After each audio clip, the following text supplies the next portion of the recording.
Where am I? I think Paradox Gardens, but I could be wrong. It's all changed. Not just Paradox Gardens, but time. Time has changed. I knew I should have never time jumped. I knew I should have never teleported through time. What was I thinking on my birthday special? Oh, and it's breaking apart. This could be the last days of time. But yet, of all the places to time jump to, the time jump sent me to Paradox Gardens. Maybe I was sent here for some reason. Maybe my future self, from, I don't know, months, maybe years in the future, sent me here for one purpose, to realise that time's not breaking apart. It's repeating. It's repeating. I know what's happened.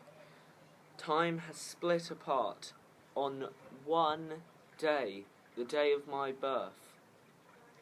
And it will be repeated constantly, month by month. Every Sci-Fi Saturday. Time will repeat itself, but slightly altered. Time will slightly change, but only slightly. Like this. These trousers used to be red, but time's changed them to be blue, which I don't mind much. Blue's a nice colour, I love blue, it's my favourite colour, but they weren't supposed to be blue, so yeah, I've screwed up time. I've screwed up time. I should probably fix it, because if I don't, Sci-Fi Saturdays will never end, and the rest of my life will be my birthday. Why am I complaining about this? My birthday's epic. I should probably fix it. No, right, I've got to try and save Dave from wherever he is in the time vortex, because that train he went in, it may have just been ripped out of time and sent to burn up in the time vortex, along with Dave and every other passenger and the crew. Right, I've got to try and save Dave.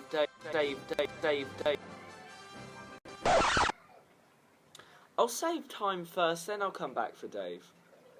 Yeah, probably for the best. Oh. Oh. Okay. So we're here again. Okay, so the fact that time's breaking apart has kind of worked in my favour, because I've managed to acquire figures from my own future. Yes, these are figures I will own in my future, but I don't currently own. So, let's get into the reviews. So, you'll notice here with me today, I've got 4 5-inch action figures and 1 3.75 inch. I have got 2 of the Doctor and Dalek hacks and a Dalek, an Imperial Guard Dalek. So I have William Hartnell and Supreme Dalek, and Matt Smith and Strategist Dalek, which was the final Paradigm Dalek I needed for my collection. So I have them all now. So these are my new figures, and I guess it's time to review. We'll start from what actually started off the show, which was the man himself, William Hartnell. He started the 50 years of Doctor Who, and now we may even go to 100 years, who knows? The future is endless. What can I say about this figure? They have got his likeness spot on. I've never seen such a great likeness to William Hartnell in figure. Now, usually the figures are very, very good to his likeness, but somehow the sculpt's been perfect, but they've always had the paint just a little bit wrong, but this one has it perfect. On my previous William Hartnell, from the 11 Doctors set that I have, for some reason they decided to paint the eyebrows a different colour to the actual hair itself, which it kind of freaked me out, because why would he have different colour hair than eyebrows? But I don't know where they were going with that. Of course the hair is a wig in the actual show, but if we're talking about the character from the show, that's real hair. If we're talking about William Hartnell himself, that was a wig. Which may be why they did the eyebrows a slightly different colour, because, of course, to distinguish the fact that it is a wig, but I prefer them the same colour. So, detail-wise, this is a lot better detailed than any figure I've ever seen of William Hartnell. It is a re-release but repainted of the San Diego Comic-Con First Doctor, so that's one of the reasons why I picked up the set. Another being that both the First Doctor and the Supreme Dalek are from the Dalek Master Plan, which was my first ever episode of Doctor Who I ever saw. It was what introduced me to Doctor Who. So, I had to have the set. I just had to, because it's one of my childhood memories. But articulation-wise, his head, I don't know if it moves. I've never been able to move a William Hartnell's head. Maybe they just, for some reason, are very tight, but I wouldn't force it if yours are. I'm not sure if they move or not, so don't try and force it. He does kind of do 360 here, but of course mine is new. And also I don't want to break his arm because he's such an amazing actor. He has a swivel at the upper arm and a bend at the elbow, which is very nice. You'll notice that his hand is sculpted to hold his walking stick, which doesn't actually come with the figure, which was a slight disappointment, but we don't have to worry about that. And his hands do swivel, probably 360. He swivels at the waist, out to the side at the top of the leg and back and forth. Rotation at the upper leg and a bend at the knees. So that's William Hartnell, a great figure, to say the least. Now, moving on, we've got the Supreme Dalek that came with him.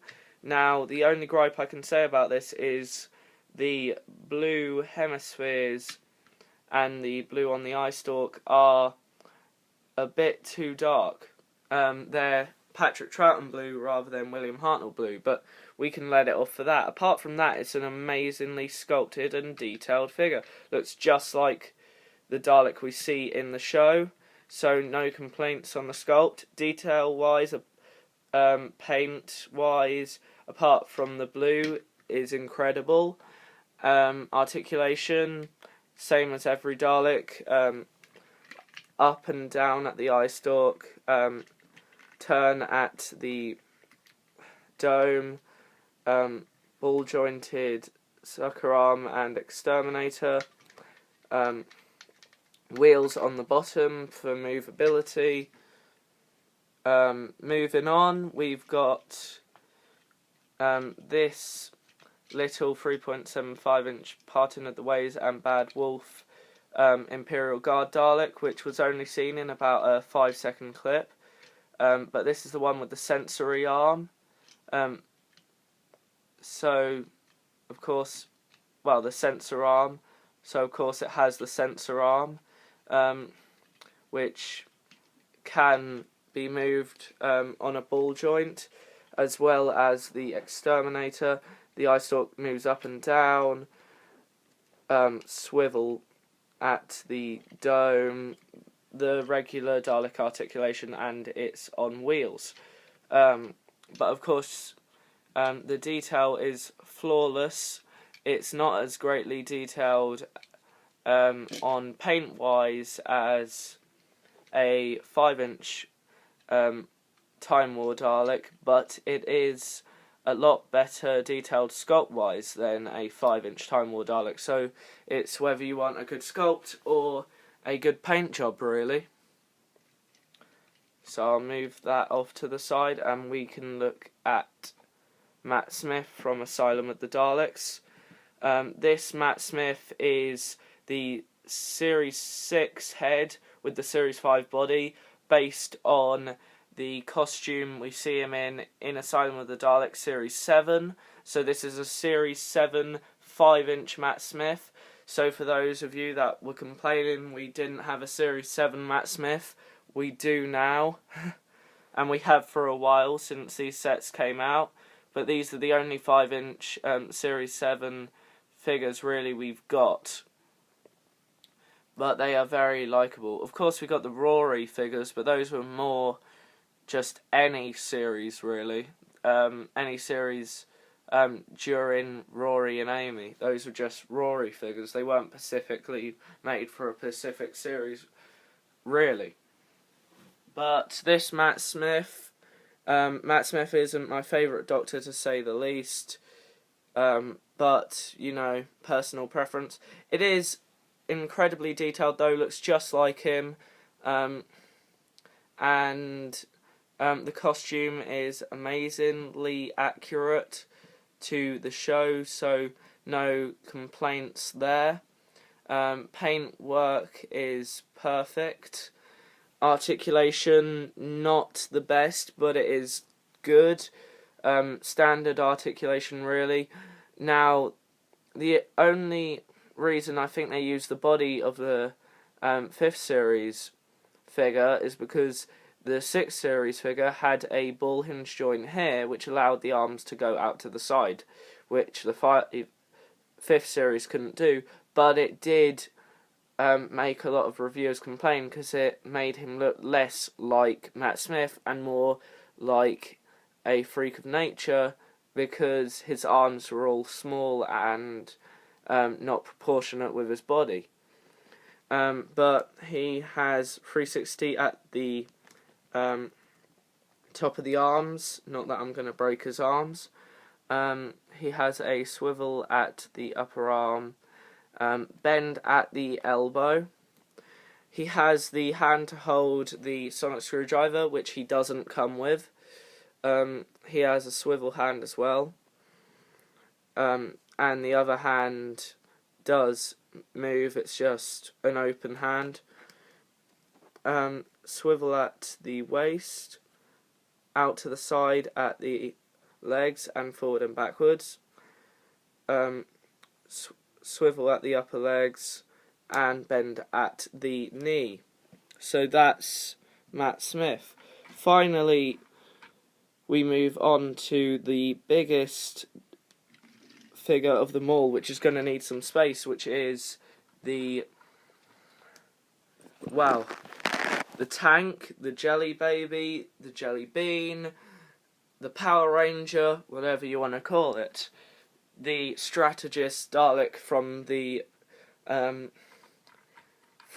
paradigm, from Asylum of the Daleks. Yes, this is episode specific to Asylum of the Daleks, but of course you can have it as any strategist Dalek you want. But it is a lot more accurate than the Series 5 strategist Dalek we got in 5-inch, which was appallingly inaccurate due to the fact they painted it way, way, way too light. They painted it too much of a baby blue. It was baby coloured, but it was a dark blue. They were all baby coloured, but this one was actually more an adult colour of dark blue, sort of a navy blue, sort of a shiny navy blue, which this gets perfectly. You can't see it greatly on the camera, I don't think, but trust me, it is perfect to the show in every way. The detail is just marvellous. It looks perfectly accurate. And articulation up and down at the eye stalk, turn at the head, ball joint, ball joint. So all the standard articulation. It also has wheels at the bottom. So let's move on